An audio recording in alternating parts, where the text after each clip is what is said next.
तो मेरे प्यारे दोस्तों, मैं अपना YouTube channel unique education study point से आप सभी का स्वागत करता हूं। आज के वीडियो में लेकर आया हूं दोस्तों, प्रतिरोधों का संयोजन कैसे होता है। तो बिना देर किए हुए देखेंगे। उससे पहले वीडियो देखने से पहले जो भी मेरे चैनल को सब्सक्राइब नहीं किए हैं, अगर चैनल पे नए हैं तो चैनल को सब्सक्राइब कर लीजिए और बेल आइकन को दबा लें ताकि जब भी मैं वीडियो अपलोड करूँ वीडियो का नोटिफिकेशन आप तक पहुंच सके।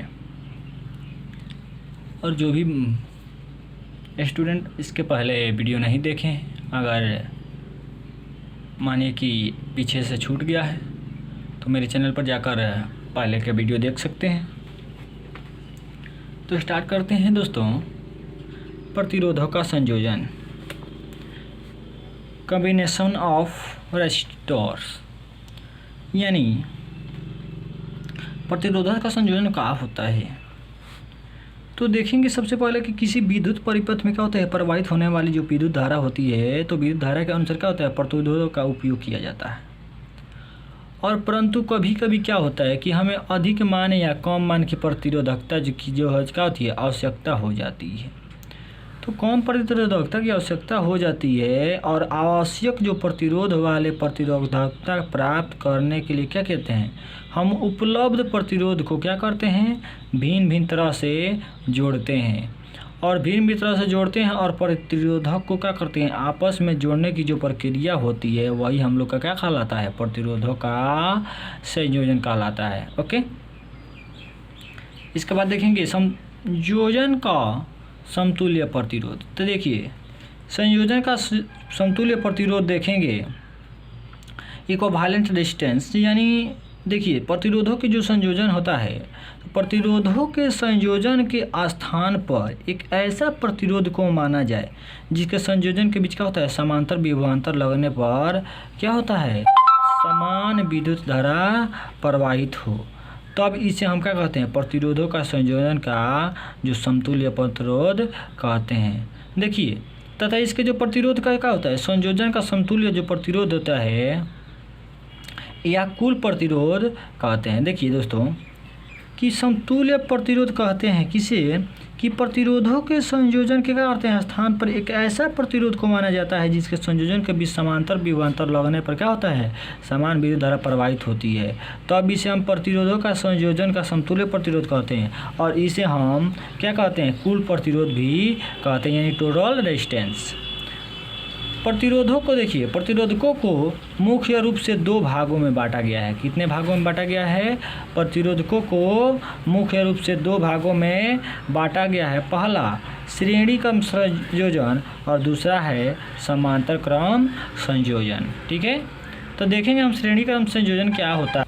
देखिए दोस्तों, श्रेणी क्रम संयोजन क्या, यानी सीरीज कॉम्बिनेशन। देखेंगे कि अगर पहले प्रतिरोध के दूसरे छोर को, यानी पहले प्रतिरोध के दूसरे छोर को दूसरे प्रतिरोध को पहले छोर से, ओके, और दूसरे प्रतिरोध के दूसरे छोर को तीसरे के पहले छोर से क्या किया जाता है, इसी क्रम में हम जोड़ते जाएं तो हमें क्या होता है, इसे हम प्रतिरोधक का श्रेणी क्रम संयोजन कहते हैं। ओके, देखिए इन तीनों प्रतिरोधों को क्या करते हैं, हम R1, R2 तथा R3 को श्रेणी क्रम संयोजन में इस प्रकार से दर्शाया जाता है जैसे हम फिगर में देख रहे हैं। देखिए ये क्या है, प्रतिरोधकों का श्रेणी क्रम संयोजन। ये मानिए कि हमारा दर्शा दिए क्या, तो R1, R2 और ये R3। ओके, और ये हो गया हमारा A मीटर और ये क्या हो गया हमारा, ये प्लग कुंजी हो गया। ओके,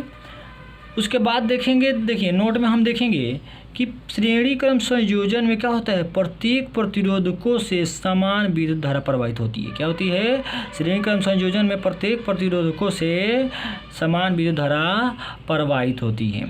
ओके, उसके बाद देखेंगे दोस्तों, देखिए श्रेणी क्रम संयोजन को प्रयोग कैसे किया जाता है। फर्स्ट प्रयोग में हम देखेंगे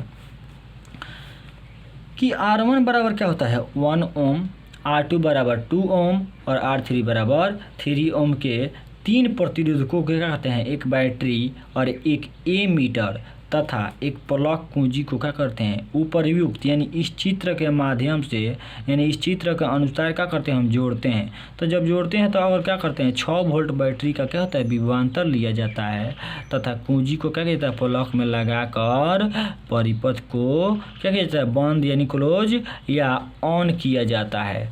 तो परिपथ से क्या होता है, विद्युत धारा क्या होने लगती है, प्रवाहित होने लगती है। ओके, इसके बाद देखेंगे, देखिए दोस्तों, श्रेणी क्रम संयोजन का भी परिभाषा देखेंगे एक अथवा के तौर पे कि भिन्न भिन्न प्रतिरोधकों का वैसा संयोजन जिसमें प्रत्येक प्रतिरोधक से क्या होता है, समान विद्युत धारा प्रवाहित हो, उसे हम क्या कहते हैं, श्रेणी क्रम संयोजन, या श्रेणी क्रम संयोजन को क्या कहते हैं, श्रेणी क्रम समूहन भी कहते हैं। ओके, उसके बाद देखेंगे नोट में एक कि देखिए, नोट में देखेंगे कि प्रतिरोधकों के श्रेणी क्रम संयोजन का जो कुल विभवांतर होता है वह प्रत्येक प्रतिरोधकों के विभवांतरों के योग के क्या होता है, बराबर होता है। ओके, उसके बाद देखेंगे दोस्तों कि दूसरा प्रयोग, पहला प्रयोग हम लोग देखे थे, उसके बाद दूसरा प्रयोग देखेंगे कि सर्वप्रथम, देखिए दूसरा प्रयोग में सर्वप्रथम संयोजन के बिंदु x तथा y के बीच, यानी एक बिंदु है, दो बिंदु x तथा y, उसके बीच एक वोल्ट मीटर जोड़ा जाता है। क्या जोड़ा जाता है, वोल्ट मीटर जोड़ा जाता है। ठीक है, जैसे देखिए यहाँ हम जोड़े हैं वोल्ट मीटर। ठीक है, तो दो समांतर क्या किया जाता है, दो संयोजनों के बीच एक वोल्ट मीटर यानी x और y, ये हो गया x और ये y, इन दोनों के बीच में क्या किया जाता है, एक वोल्ट मीटर जोड़े हैं। ठीक है, तथा कुंजी को प्लग में डाल कर क्या परिपथ को ऑन किया जाता है।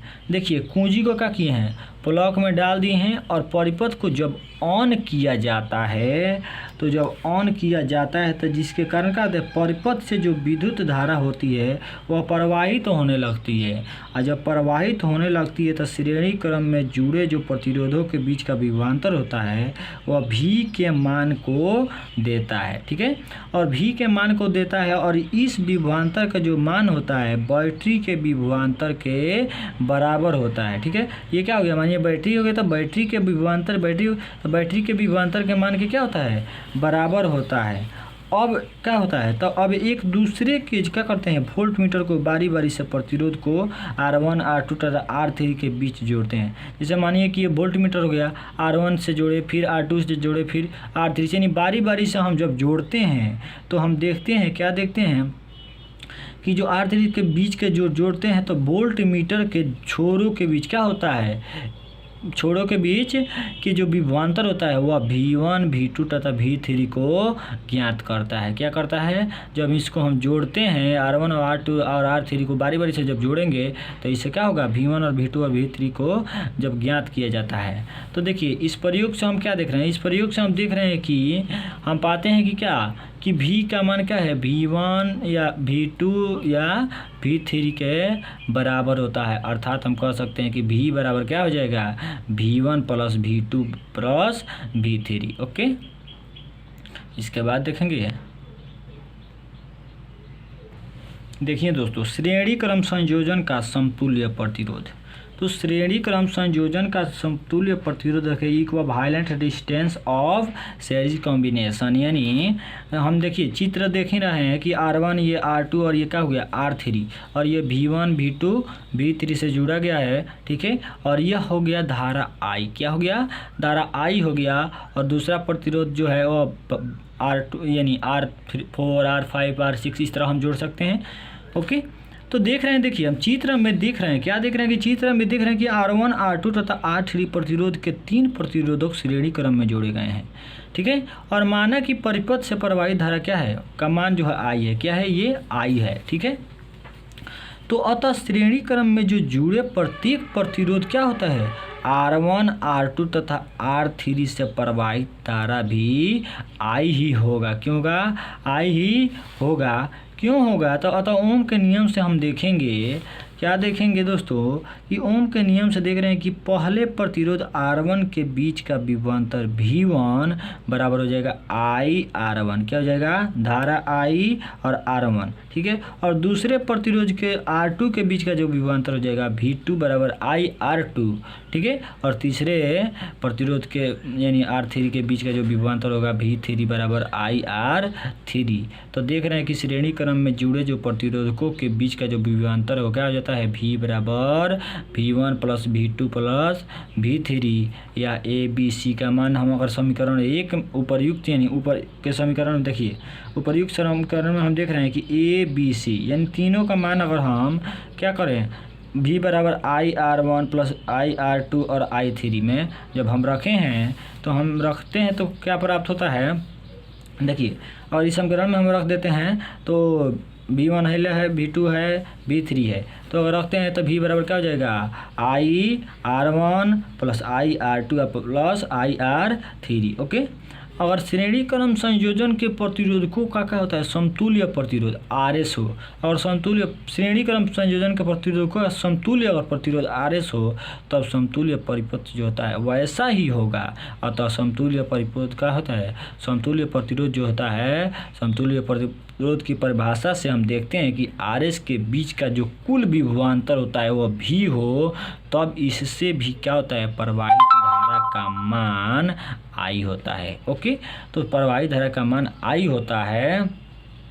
उसके बाद हम देखते हैं कि अतः ओम के नियम से देख रहे हैं कि समतुल्य परिपथ क्या है, समतुल्य परिपथ के लिए देखेंगे कि V बराबर IRS क्या हो जाएगा, V बराबर IRS, या अब उपर्युक्त समीकरण से हम देख रहे हैं, इसके पहले समीकरण से हम देख रहे हैं कि IRS बराबर क्या हो जाएगा, IR1 प्लस IR2 बराबर प्लस IR3, या IRS बराबर हो जाएगा, I को कॉमन कर लेते हैं तो बच जाएगा क्या, तो IR1 plus R2 plus R3, okay. या RS बराबर हो जाएगा, जब I कॉमन हो जाएगा तो R1 plus R2 plus R3, ठीक है। अगर n प्रतिरोध को श्रेणी क्रम में जोड़ते हैं तब RS क्या हो जाता है, RS बराबर हो जाएगा R1 plus R2 plus R3 plus dot dot dot करके Rn तक ले जाएंगे, अनंत तक हो जाएगा।